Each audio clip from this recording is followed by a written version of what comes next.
We love Zencaster because it allows us to record the audio for our podcast and create the video segments we use for our weekly Sister Scoop episodes. Zencaster has helped us make content capture simple. It's now super easy to record a podcast with Zencaster.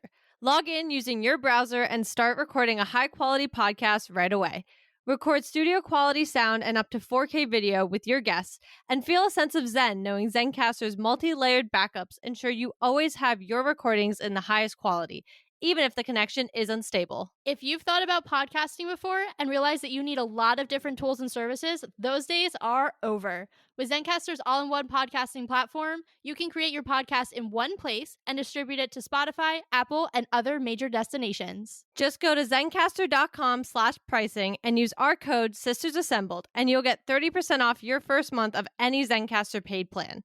We want you to have the same easy experiences we do for all of our podcasting and content needs. It's time to share your story. Katie and I are always hungry, and one snack we both love is beef jerky. That's why we're so excited to tell you about one of our favorite jerky brands, Matt Hat Jerky. Matt Hat's delicious taste makes it a great snack, and the variety of flavors, including original, black truffle, and my personal favorite, roasted garlic, means there's a flavor for everyone. Plus, it's local to the area where we grew up in, which we just love. Use the link in the show notes below to get some Matt Hat Jerky for yourself, and make sure to use our coupon code SistersAssembled for 10% off.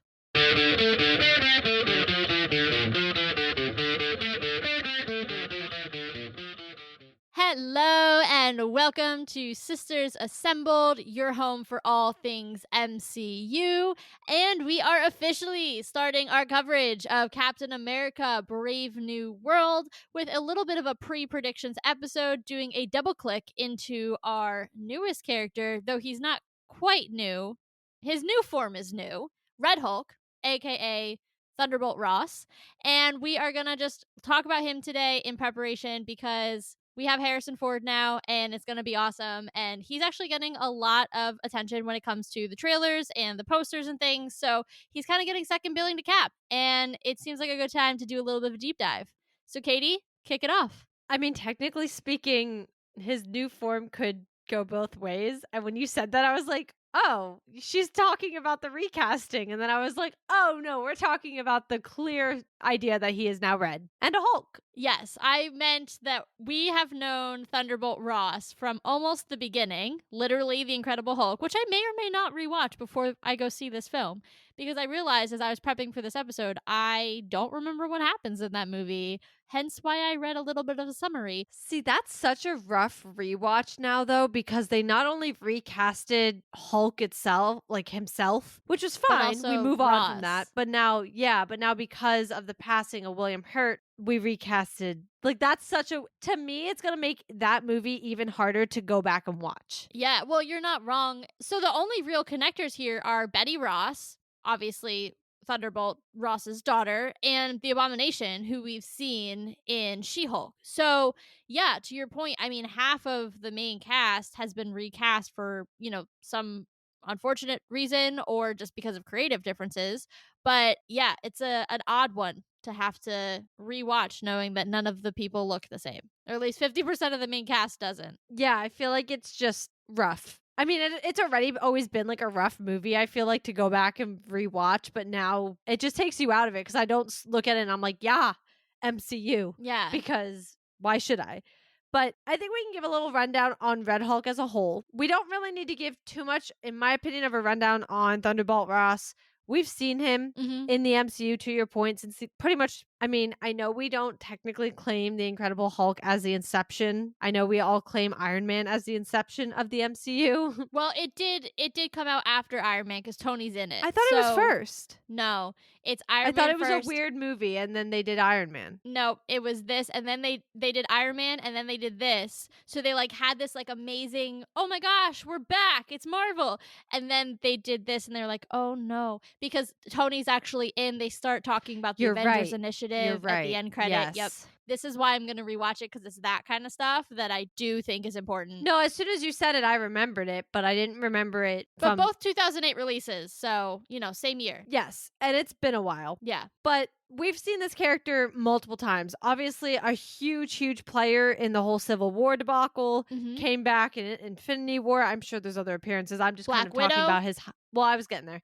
I'm just talking about the highlights here. Obviously, then Black Widow, and the only reason that didn't fall in the order there was because technically I know it falls between the two movies, but it came out after. You all know how we feel about that timeline order kind of situation. So big areas there. I don't feel like the character itself needs to go in, but to Taylor's earlier comment before we got into recasting, he has a new form, aka Red Hulk. I think this has been something we talked about before. Something we were like, we expect that to come. The character's been around for literally forever. Why wouldn't they? And Red Hulk's pretty cool Yeah. because I don't think I realized how different he actually is than Hulk. Obviously, he's red, and that kind of was where I was getting my information from, if I'm being honest. I think the Hulk and the Hulk family are pretty awesome, but I really don't do a lot of deep dives into them. So, just to give a little bit of some interesting things about how he stands apart from our typical Incredible Hulk. So, there's a few that are kind of just important to note. One is that he can regenerate from pretty serious injuries in minutes, which is pretty scary. Yeah. If I'm going to be honest, a big red monster running at me, and if I try to blow a hole in him and then suddenly he's like, haha, never mind, and just sews himself back together, that's terrifying. Well, and then you think about he has like the same level of durability as the Hulk, the traditional green Bruce Banner Hulk that we all know and love. So it's like really hard to even draw blood. Like if you think about the fight with the Hulkbuster, right? In Age of Ultron, how many times did he punch him in the face with some of his biggest armor for him to finally be able to draw blood and knock out a tooth? Then imagine that you do give all your firepower and you like draw the tiniest little bit of blood and he just closes that wound in like 2 seconds. So he's like really very, very formidable. Yeah, yeah, and I definitely would not want him running at me at any given time. Just a fact. Nightmare fuel. Yeah. He also has skin that pretty much generates such an intense amount of heat that, and now, guys, I don't think this is up for interpretation, but I might be reading it wrong. It sounds like he can blast it out of his eyes, Yes. I read that too. which is horrifying. Yeah. Yeah. I mean, like I'm literally and I don't read Hulk comics, so feel free to correct me, but I'm literally imagining like Superman laser eyes. Yeah, like Cyclops. Yeah. Yeah. Yeah. So like wow. I do hope we get to see that power in Brave New World. I think that could be It really kind of seems like interesting. they hinted at it. Right? His eyes change color. Yeah, in And one that of the it doesn't it scenes. look like they also at one point have like a flame in them? Yeah. Or maybe I made that up. Okay. No, I think we're probably talking about like the same thing. They're just kind of looking a little bit fiery, literally. And like, yeah, I think it's going to be definitely interesting to see if that comes to life because that's not something that Bruce Banner's got in his arsenal. Let's just say that. No. No. And then the last one, which can be written off when you're kind of listing these other two, but he can absorb energies. And this is actually, to me, pretty critical because while they were, and I got this from the Marvel database, so I was going directly from Marvel, but they listed things like gamma radiation and things like that he can absorb. But I'm thinking about the things that weren't necessarily listed, right? Like there's a lot of different types of energies out there that apparently he can just kind of suck in. Now, they didn't really clarify what he does with it other than the fact that like he can absorb it and it's possible he can suck it in and kind of let it loose. I don't know. It didn't really clarify that. But interesting when you think about some of the people and their abilities that we have floating around in the MCU that he could, eventually face or whatever. Just keep that one on your table. That's a mouse clue for later. Yeah. Oh my gosh, throwback. Yeah, I think something else that's interesting about him is and this is where I started to veer off the track of my research and say this seems like a place I don't want to go. There were a few of those, yeah. Yeah, one of them is that there's like a little bit of a magical, mystical element to him. There's this place that is, to my knowledge, like the hell for Hulks, which is like the one below all. I don't even know. I read it once, put it in my notes, and just wrote the note Hulk gets kind of magical. And so the rest of that is pulling out of my brain that was really tired and did not want to be reading about that. But I do think the reason I bring it up is, do I think it's going to happen in Brave New World? No, that's not the vibe of this movie. Fine. But I think we've been setting up, and this is something we will talk about later in the episode, I'm sure. We've been setting up some very interesting storylines with more Hulks coming onto the scene recently, as we saw in She Hulk.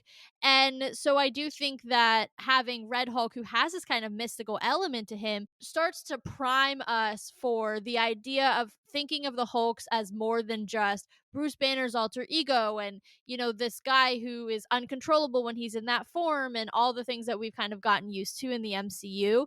So I wanted to bring that up. I don't think it's going to really play out in this film, but it could end up playing out if we go really deep into the Hulk family, later on, once I think some of the rights are starting to revert back to Marvel and once those stories are really able to be told on the big screen. I hear you. I'm going to choose to ignore those storylines for, Fair I think, the enough. sake of my own sanity. I also think you just have so much to do with the Hulk before we would even get there that I'm like, this is like way future Katie's problem if they do decide to ever go down that route. But all that being said, this story goes deep. Like, Red Hulk is not just another variation of the Hulk, not just based off of abilities, but also just off of who he is and what he does. But there's like a glaring question that I think is the main reason we really wanted to do like a Red Hulk specific episode. Because quite frankly, it would have taken over the entire predictions episode for Captain America. Yeah. In the comics, the really big thing, and this was in the MCU as well, was that Thunderbolt Ross hates the Hulk. Yeah. He has like just deep loathing. Think about the Grinch and Whoville. Like, this is the level of loathing, okay? So he will do everything, and now he's a military man, so he is out here doing everything that he can. He's on all sorts of operations and stuff to take down the Hulk. It takes him 9 million years to figure out the Hulk and Banner are the same person, even though he'll capture one at a time and like not figure out. Like, I where's kept the reading other that.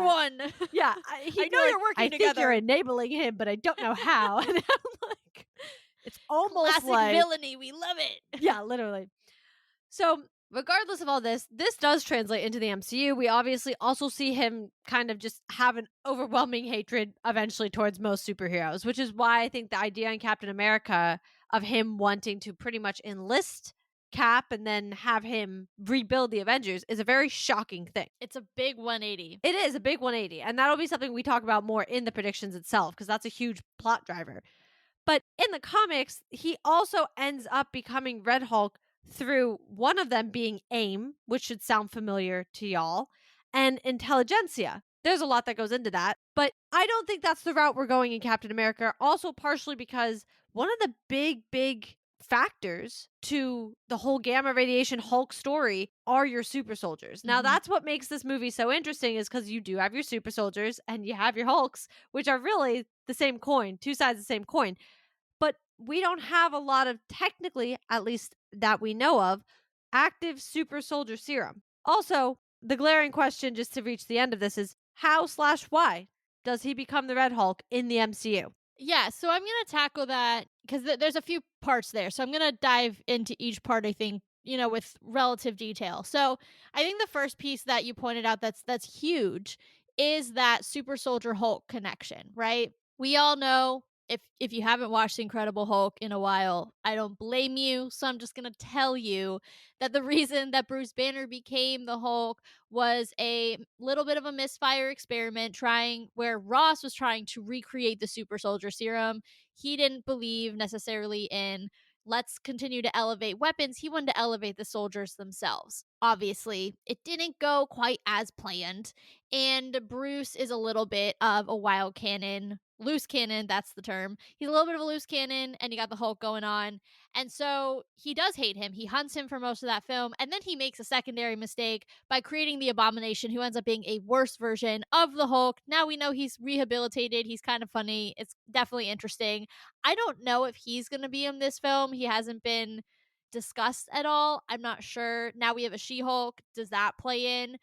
But to your point, this is the first time since the Incredible Hulk film that we've really seen that storyline pick back up. I don't even really think in the Avengers, any of the OG6, when they were interacting, that Bruce even really brought up the fact that he was standing next to the guy that he tried to recreate. And so it is like a nice full circle moment to be able to bring these two elements together that do seem very far apart if you decide to forget that the Incredible Hulk exists. Again, don't blame you for that. And so it makes me wonder, does that obsession still exist? Is that the reason why Ross is so interested in the Avengers? And now we know Sam is not enhanced, but we have our guy Isaiah, who we met in The Falcon and the Winter Soldier, who is enhanced. So it doesn't seem like you can distill the super soldier serum out of blood, or people would have done that with Cap a long time ago. Or even the Winter Soldier, or honestly, you could have done it with the Red Guardian too. There's a lot of options. But you do have to have the serum. So I think that there's an element there where I'm wondering, are we going to actually give some nods to that piece of Ross's history? We know we're going to get the leader back, who seemed to also be very interested in kind of the idea of enhancing individuals. So I think that's going to be really fascinating. We can dive more into that in the predictions and how that might play into the larger plot. But I think that is a really interesting kind of callback and combo that is almost a little unexpected, but also not. Yeah, and I think before I go further, I have to just remind everybody he is the president Yeah. in this movie. Yeah. He's the president of the United States, which in this universe means something. So I don't know. I mean, clearly he's hiding the fact that he's Red Hulk. Like, you can see when he starts to transform, he's like, oh crap. And maybe he'd never transformed before. Maybe he didn't know maybe he knew it was a side effect, but didn't actually transform. So he was like, we're Gucci. Whatever I did, we're Gucci. But I do think when you kind of talk about the relationship that super soldiers and indirectly Captain America has to the Hulk storyline, it's funny because you said it yourself. They don't seem related. Yeah. But down to the very core, I mean, let's be honest, guys. Almost there's a reason, first off, Cap is so critical and is the reason that his movie, Steve Rogers, came out in the 40s. Think about even the OG6. You have a Black Widow assassin from the Red Room who eventually ends up using, and actually, if you want to be correct and accurate, the Winter Soldier's involved in all that. Yeah. But the Red Room ends up using part of the Winter Soldier programming on, and obviously Natasha is not part of this, not that class, but her sister is, on the widows. Yep. Hawkeye's not super affected. He's just kind of out there. He's just living life. But then you do have Hulk, who is sitting here, and the only reason he is who he is because he was trying to recreate that serum. And obviously Tony's entire storyline, low key, is wrapped up into everything his dad did during the war and was with Cap and all that crap. So a lot of them, and Thor space alien, but a lot of the OG6 are still wrapped into Cap's story, but Hulk and Cap are ironically the closest related. Yeah. I think finally giving these two semi characters, and I say it that way only because obviously this is not our OG Cap, this is not our OG Hulk. We still have our OG Hulk doing something. We aren't really sure what he's off to doing Being a at the current dad. moment. Yeah, I guess he's doing something. But then obviously we think Steve could be dead at this point. That's never been really clear if they have now had him pass along. We aren't sure. Regardless, they got to it. That's what I'm trying to say. They got to the storyline, and it's quite an interesting storyline because you do have now a very scary version of the Hulk going up against a non-super powered Captain America. Yeah. He is not a super soldier, and he doesn't have the storyline connection the same way that, Steve might have. So it's going to be kind of interesting, and I think that's why they brought Isaiah in as well, because you're going to have to factor in the super soldiers. And listen, his best friend might be a super soldier. Bucky might be out there running who knows what, doing who knows what, but Sam is not. And so I think that's going to be a very interesting connection because this relationship is so different and they're not the original. Again, it's not the original. It's not Bruce Banner who created the original Hulk on accident, but, did it. It's interesting because of Ross's age. So when I say this, it's going to sound a little backwards because he is older. Well, not than Cap, but Cap doesn't look as old as Ross, obviously. But it's almost like the next generation is paying for the consequences of the last one. Yeah. So the whole thing with the super soldier serum and Bruce and all that, like Red Hulk is in essence a descendant of the Hulk program. Right. And Cap is, well, Sam is not a descendant of Steve's, but he is a descendant of the mantle. And so it is interesting to see kind of this quote unquote second generation of characters holding some of these titles. Obviously, Red Hulk's slightly different, but holding some of these titles and still harkening back or paying homage or dealing with the consequences of the things that the original holders of the titles did. And that's, I love that. I think that's the connectivity that we're missing and has been so lacking in the MCU. So to go all the way back to our origins is going to be so important and grounding. And I'm really excited about that. I agree. I do just want to circle back though on something else you were kind of pointing out before we get too into the relationship between these storylines, which again, I think is great. And you said it best, I think, to kind of see the next gen almost paying for the consequences. I think that's a very fitting story for a lot of things, but especially in the MCU. I think that's something we've seen quite a few times, somewhat in the past few phases. But I think this is the first time we're seeing it quite so clearly. But you were pointing out kind of Thunderbolt Ross's hatred for the Hulk. And you kind of mentioned about like, because let's not forget the overarching question here is why/how does he become Red Hulk here? Yeah. And you mentioned about why, he hates the Hulk. And that is such a big factor in the comics. But I think that's a weak reason in the movie and in the current MCU because he might still have a hatred towards the Hulk. He might still really not like the Avengers because let's not forget the Sokovia Accords and everything that happened ends up being his biggest failure. Those end up being repealed. So the fact that he even ends up being president at the end of the day is crazy. And I hope we get a small, somewhat even throwaway line on how that happens. Because, we found out in a small throwaway line that the Sokovia Accords were repealed. And I don't even remember what that was in. Was that Secret Invasion? Why do I want to say that was Secret Invasion? I honestly forgot that even happened. But speaking of Secret Invasion, I want to talk about something that we had an entire episode about. And this is not just me shamelessly plugging our past episodes. It's just that we pick really good deep dive episodes because we know what we're talking about here, folks. The fact that he is president when the last time we specifically knew who the president was a very different man. True. So, yes, elections happen. That's fine. Is that what happened? Was he assassinated? The last president declared war on the Skrulls and basically all non people native to Earth. If you were not born on Earth, you were a problem to President Ritson. The fact that we now have a new president without if we don't address that or the ramifications of that, I'm going to be super annoyed. I know everybody wants to shove Secret Invasion under the rug, and I get it. It was a disaster, but at the end of the day, that has huge, huge ramifications for not necessarily our Earth-based heroes, but our space-based heroes who that realm continues to grow. It continues to expand. We're getting Nova soon. Like, we cannot not address that. So I know this is only tangentially related to Red Hulk, but it does relate to Ross's presidency, and it's a huge, huge question mark for me. I'm going to table that discussion for our predictions because I think there's a lot we could talk about there. Yeah. Specifically about the way that the power went and how we got where we got, because I think that impacts the bigger storyline in that way. So I'm tabling that for next week. Fair enough. I'm just putting it out there as a question. No, fair. But to focus back on Red Hulk, and again, the how why, that's our question. The how why. I don't think it's about the hatred towards the Hulk. It doesn't make sense. I agree. Again, the Avengers are his biggest failure, but I also don't think he's setting Sam up for failure. I don't think, and maybe I'm wrong, and I could be, but I don't think in those discussions he's trying to set him up to do something horrible.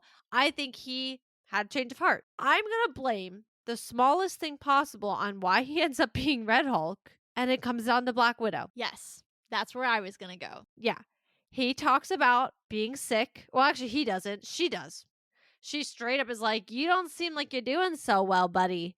And I know even when we got the pleasure of covering Black Widow as one of our very first things on the podcast, and I'm almost 100% sure we flagged that out as the possible puzzle piece to heading towards the Red Hulk road. Yeah, I'm pretty sure we did. I think we did. I would say go listen to that episode, but considering it's like our third episode, maybe don't. It's also combined with one of the Loki reactions, so it's like a 2-hour episode. So, for so many reasons, spare yourselves. You're just gonna have to take our word for it.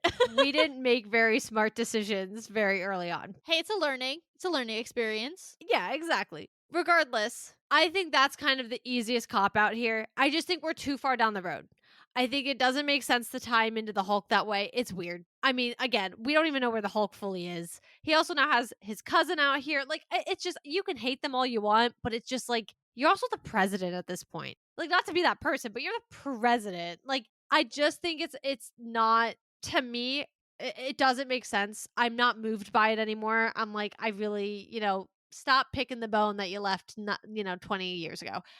I do think while I hate that, like, it being sickness is the cop out a little bit, I'm glad they hinted towards it. If that is it, they laid the brick. But I also think it goes to show why when he looks to transform, he looks shocked. Yeah, yeah. There are a couple things here. I think, to what you were saying about the Hulk and his relationship to specifically Bruce Banner, I think if they hadn't spent 15 or so years, more than that now, 17 years, trying to act like the Incredible Hulk as a film did not happen, we'd be having a different conversation. Well, and rights. Let's not forget that they didn't have the full Hulk's rights until, like, what, 3 years ago? 4 years ago? I remember being on vacation when we found out that they were finally going to be able to do more with the Hulk character and possibly do World War Hulk or the Hulk family, because they didn't own the entire stories, or I should say the entire catalog of stories for the Hulk. Yeah, it was something like they could put him in team up movies, but they couldn't give him his own movie unless it was like co-done with another studio. And I think that's what the Incredible Hulk was. Like they were still doing like essentially what they do with Sony, but I would argue this is way better than anything that they've done with Sony other than Tom's trilogy. But I think that because of all of that, you're right. That storyline has to be sunset. It is just not feasible. They have not actually shared the screen together, I think, since The Incredible Hulk, because if you think about it, he was not on the planet for Civil War. So when Ross is addressing the Avengers, he does reference the Hulk and he says, well, where are the other two? But they're not actually in the same room. So I'm not sure that their paths cross.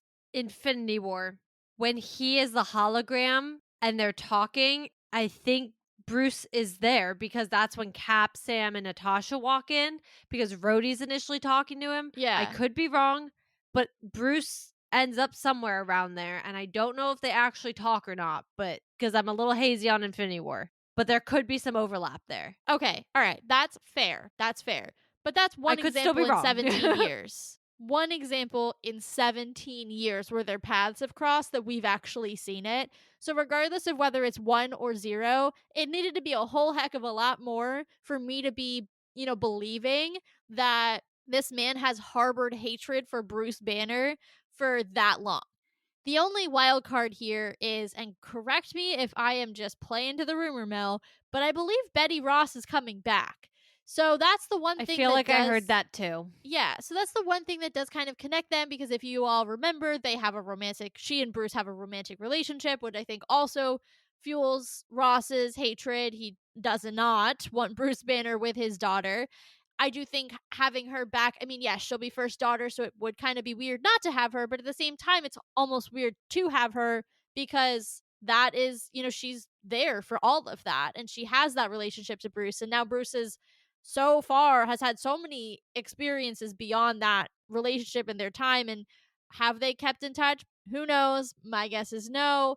So, yeah, that is definitely an interesting thing that they've kept so characters that are so tied together in the comics so far apart for the last 17 years. Yeah, and I think even if she does reprise her role here, Mark Ruffalo's not in this movie unless he's in like an end credit. That we know of. Yeah, I mean, I guess, but it's Captain America's movie. They're not going to do that. They already did that in Thor 3. Right. And look, I'm not saying he has to have a huge role. It could be a cameo. And I also don't want Sam to get overshadowed in any way. Like, I want this But to that's be my about point. Sam. And I think you already are bringing in such a big character with Red Hulk making his debut Yeah. that I think, regardless, it doesn't really make sense to have Bruce Banner hanging around in any capacity.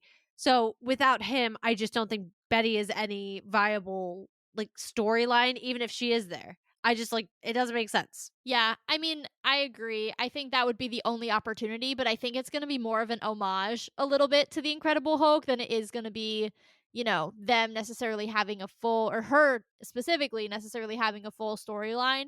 To double click into what you were saying about him, possibly being sick, I think knowing his kind of attitude towards developing, enhancing humans, I could totally see him going to experimental science if he finds out he has maybe a terminal illness or something incurable or whatever it might be, that he would go a little off the books when it comes to experimentation. Maybe that's how the leader comes in, because as we know, Samuel Stern's got a little bit of Hulk blood at the end of The Incredible Hulk. He's going to be in this film. I wouldn't be surprised if he's the scientist who helped General Ross when he was sick, and that's the connection. That's what brought him back, because he knew that he could help him with his health issues, and that went a little sideways because last time we all checked, gamma radiation is a little unpredictable. Yeah, I would think that has to be how it goes too, because I think that then falls into the why. Or I'm sorry, that falls into the how. We answered the why possibly, but again, when I brought up there's a severe lack to our knowledge of real genuine super soldier serum. Even if their blood does work, it's not, I don't want to say like the OG, but it's not It's not like, potent enough. yeah, thank you. That's what it's just like it's not the actual stuff. And so it might factor in, but I think it's weaker unless we suddenly find out there is still more super soldier out serum out there, which I mean to be fair, the Falcon and Winter Soldier, we found that out, didn't we? Where's Sharon Carter? Well, which might be an interesting factor too, because I mean, she leads directly into the storyline as well, so that's Yeah. kind of an interesting route. Regardless, I think again, this is how you get into the how, because you have the leader who already was a scientist in his own way and accidentally became what he became because of the abomination, which also accidentally, I should say accidentally, but essentially became what he became because of the Hulk. Yeah. Like there are layers to these stories. So I do think that's the easiest answer as well as to how he does it. He goes kind of off book. This isn't new for him, to your point. That's the whole story of the Hulk originally. He was there. He was part of that whole thing, which is why it's so funny he turns into like I hate the Hulk, because he literally was part of Bruce's like experiments. Like that's he wanted the soldiers. He wanted these tough people. Like whatever. Besides the point of the irony of this. Just a little hypocritical. Yeah, a little bit. Besides the point of all that, I think that answers that question though. I think that is the easiest way also to explain after almost 20 years, even in the MCU. Like, that's the only way to me to explain it at this point. Well, yeah, and I think the thing that I keep coming back to when I'm thinking about, and this kind of leads a little into our predictions, like larger predictions. So I don't want to go too far into this, but as I'm thinking about this film, there are so many storylines, the political storylines that we're going to read about, and the things with adamantium, and then you have the idea of rebuilding the Avengers, and then you have this Red Hulk storyline. The reason I lay this out like this is because I'm genuinely wondering, Harrison Ford's been in a lot of the press, tour and stuff, talking about it. He's been in a lot of the trailers. Red Hulk has been in a lot of the posters, more so, I think, than I was expecting. And so it makes me wonder, how much of the Red Hulk storyline are we going to get? How much are we going to get an understanding of how Ross gets this way? Or how much is the leader going to be involved, and the things that relate to the Hulk and gamma radiation, because there is so much going on, and it is a Captain America movie, and I understand he's the president, so there has to be a certain level, but like where's going to be the cutoff that's really just going to be a platform for him and his character to move into whatever property is next?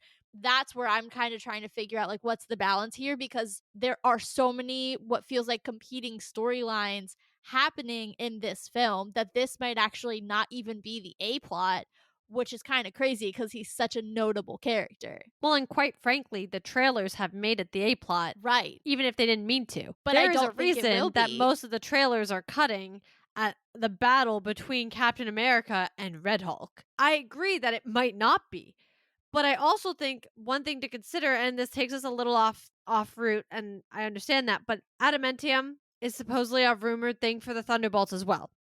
So that's easy to become a possible C plot, even because you have a follow up movie that could just as much be involving itself in that plot line.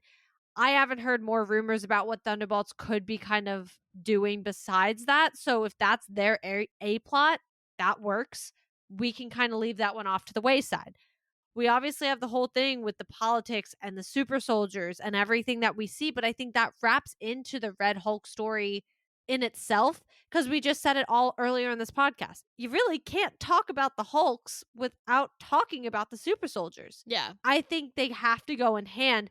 How they balance that directly, because you don't have a Captain America who's a super soldier, which might actually open the door to make the story easier. We'll have to see. But I actually think those two kind of go together. The politics of it and everything else. I mean, let's not forget the American people are about to watch their president turn into the Red Hulk on live TV.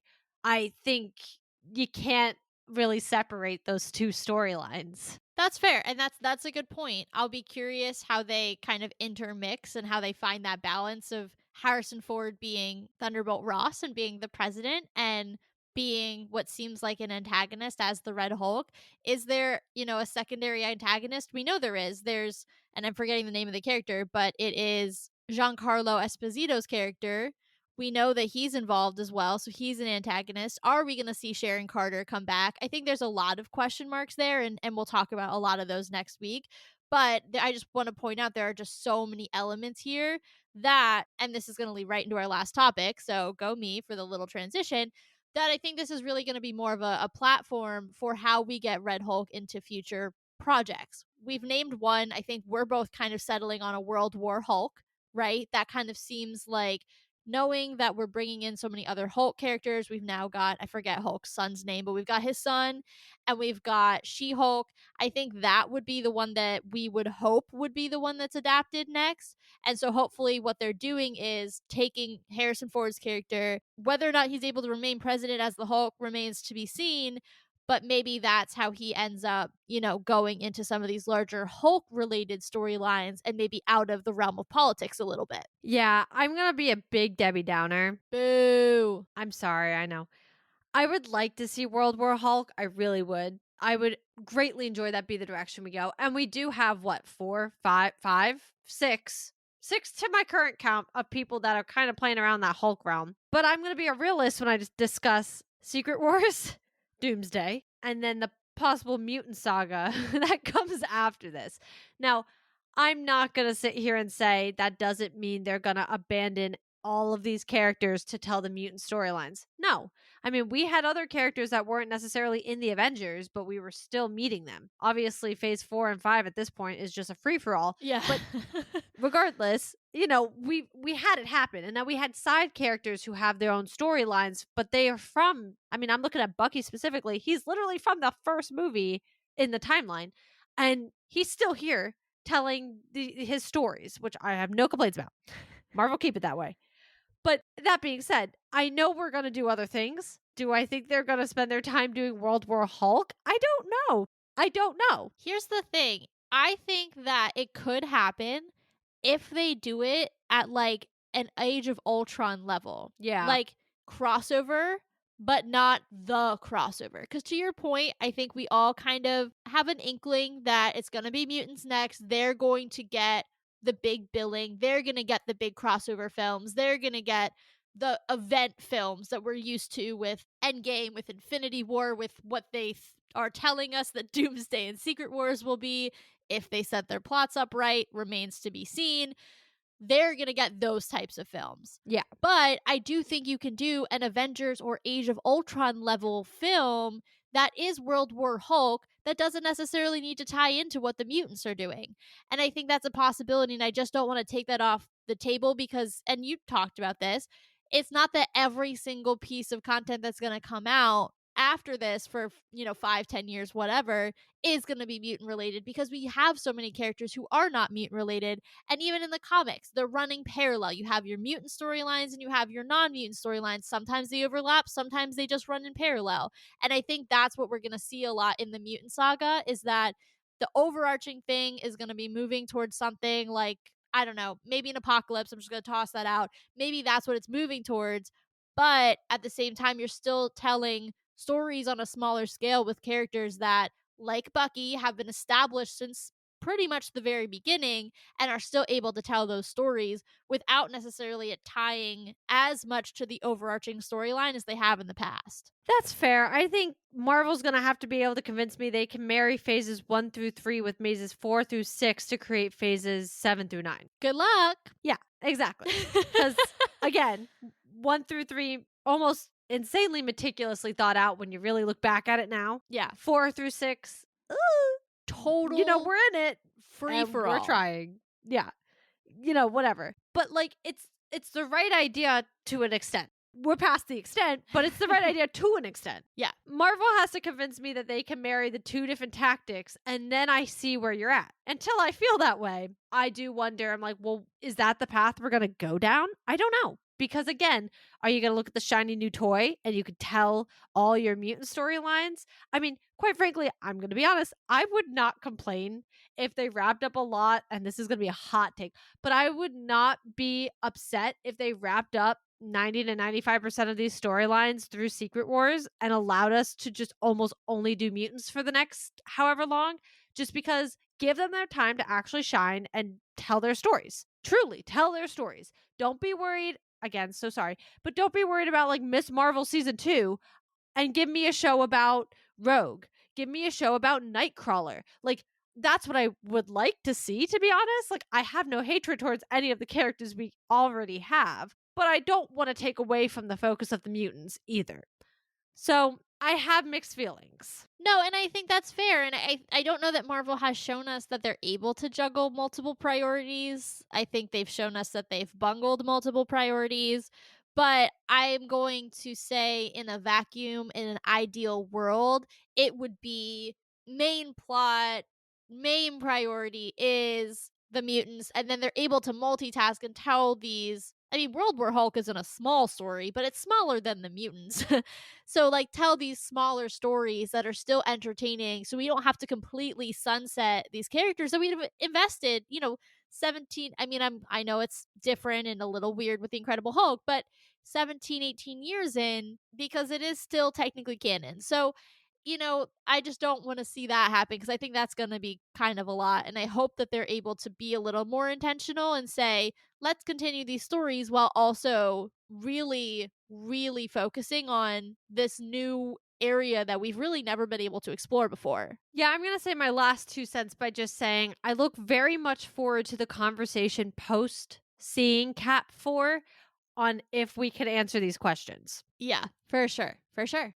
And with that being said, we are going to wrap it up in our episode focused on the Red Hulk. We have a lot of Cap 4 coverage still to come. Katie's going to lay it out for you in a second. Please make sure that you're following on your podcast platform of choice. Helps you keep up with us as we go into what is going to be a very, very busy few months. We're basically going to be nonstop through mid-May. So get ready, get excited. It's going to be crazy town in the best way possible. Please make sure that you are following and checking out the website as well. We have our calendar up to date through mid-May because we have a very clear idea of what we will be covering. So check that out for sure. And then also, if you would be inclined to support the show, you can do that through our Buy Me a Coffee, which is linked in the show notes below. You guys can also be giving us a follow on all of our socials, which are in the show notes below, including TikTok, because it's still here in the US. So you can follow us on there as well and keep up with all of our content. And as T kind of set up, we are moving into Cap 4. So we are going to have our predictions episode next week. And then directly after that, week after, of course, we will be reacting to it. So we're very excited for that. We cannot wait for this movie. It's one of, we're both excited about all the movies that are coming out this year. So I can't even say that. Yeah. We're just really excited for content this year and the next 6 months, essentially. But yeah, we will be, this technically started Cap 4 coverage, but we will be officially doing Cap 4 predictions next week. So stay around for that. Make sure you guys are checking that out when that comes up. And until then, Marvel just blew your mind. So let's talk about it.